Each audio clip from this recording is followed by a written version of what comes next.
from the White House, President Donald J. Trump welcomes the Prime Minister of Australia, Anthony Albanese, Albo MP, to the White House, U.S. and Australia. President Trump welcomes the Australian Prime Minister. President, wonderful to see you. Ready, face? Forward march. It sure is. One of the long ones. It sure is. President Trump, sir, your message to the people of Australia. We love them. What do you hope to accomplish today with the Prime Minister? A lot. Great things. Thank you very much. We're going to get a lot done. Good, man. God willing. And they did get a lot done, actually, especially with rare earth minerals. So Rapid Response 47, the president meets with Australian Prime Minister. We're going to be here to talk about lots of different things, but we are discussing critical minerals and rare earths, and we're going to be signing an agreement that's been negotiated over a period of 4 to 5 months. So we're going to be here to talk about lots of different Secretary things. Rubio and, in attendance.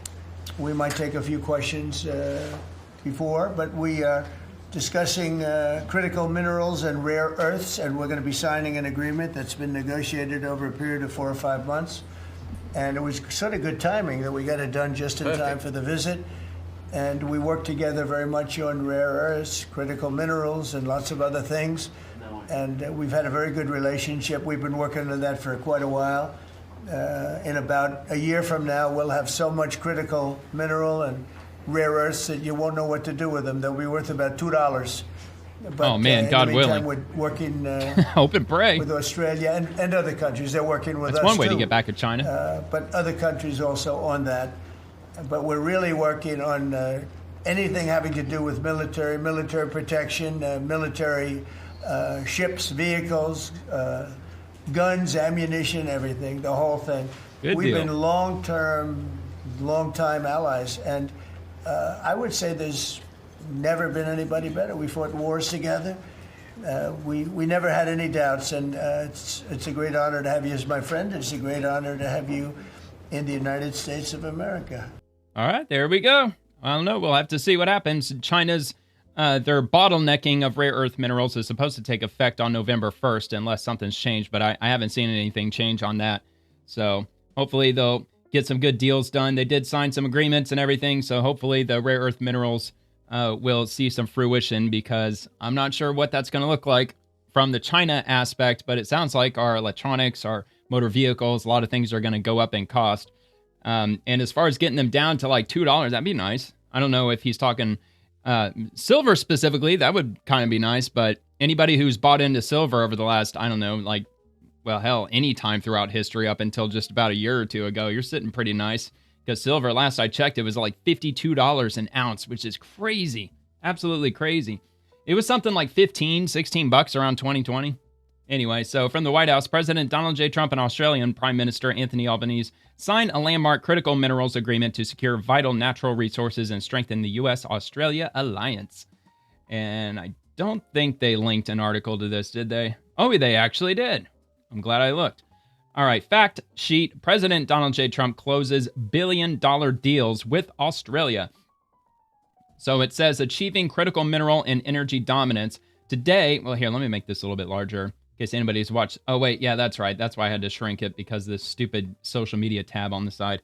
All right, anyways, today, President Donald J. Trump and Australian Prime Minister Anthony Albanese signed a landmark critical minerals framework to unleash the potential of our abundant natural resources, a model for supply chain cooperation globally.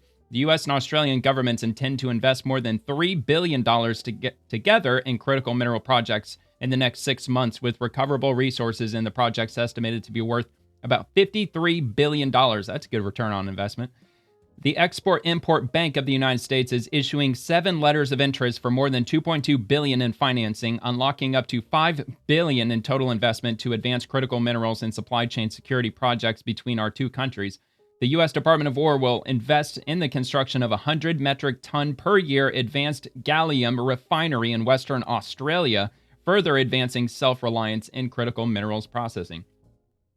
Deepening defense cooperation. Australia committed to enhanced burden sharing and is making new defense investments that will bolster the U.S.-Australia alliance.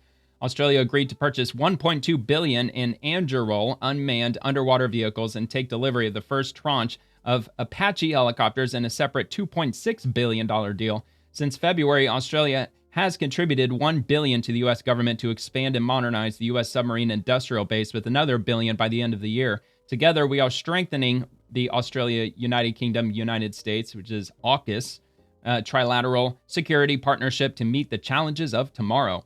Australia is investing significantly in its integrated air and missile defense capabilities, including $2 billion in U.S. companies for its Joint Air Battle Management System.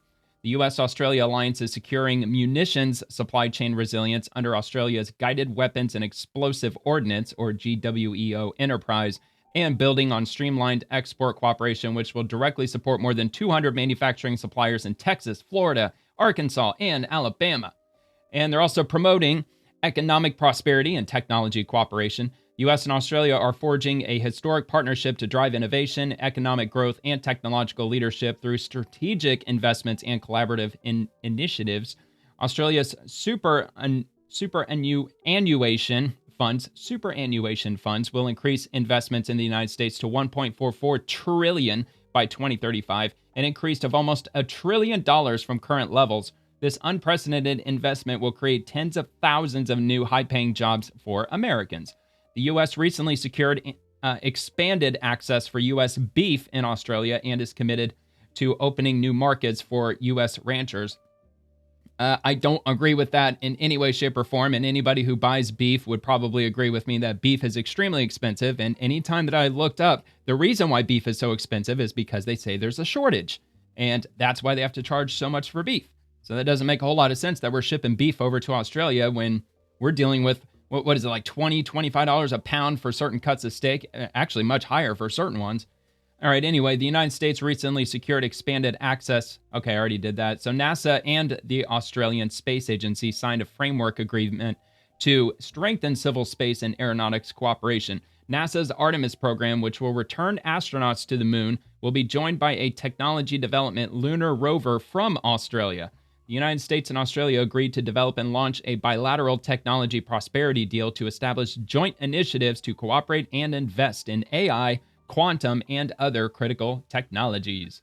All right, man, they did get a lot done today. They got a shitload done.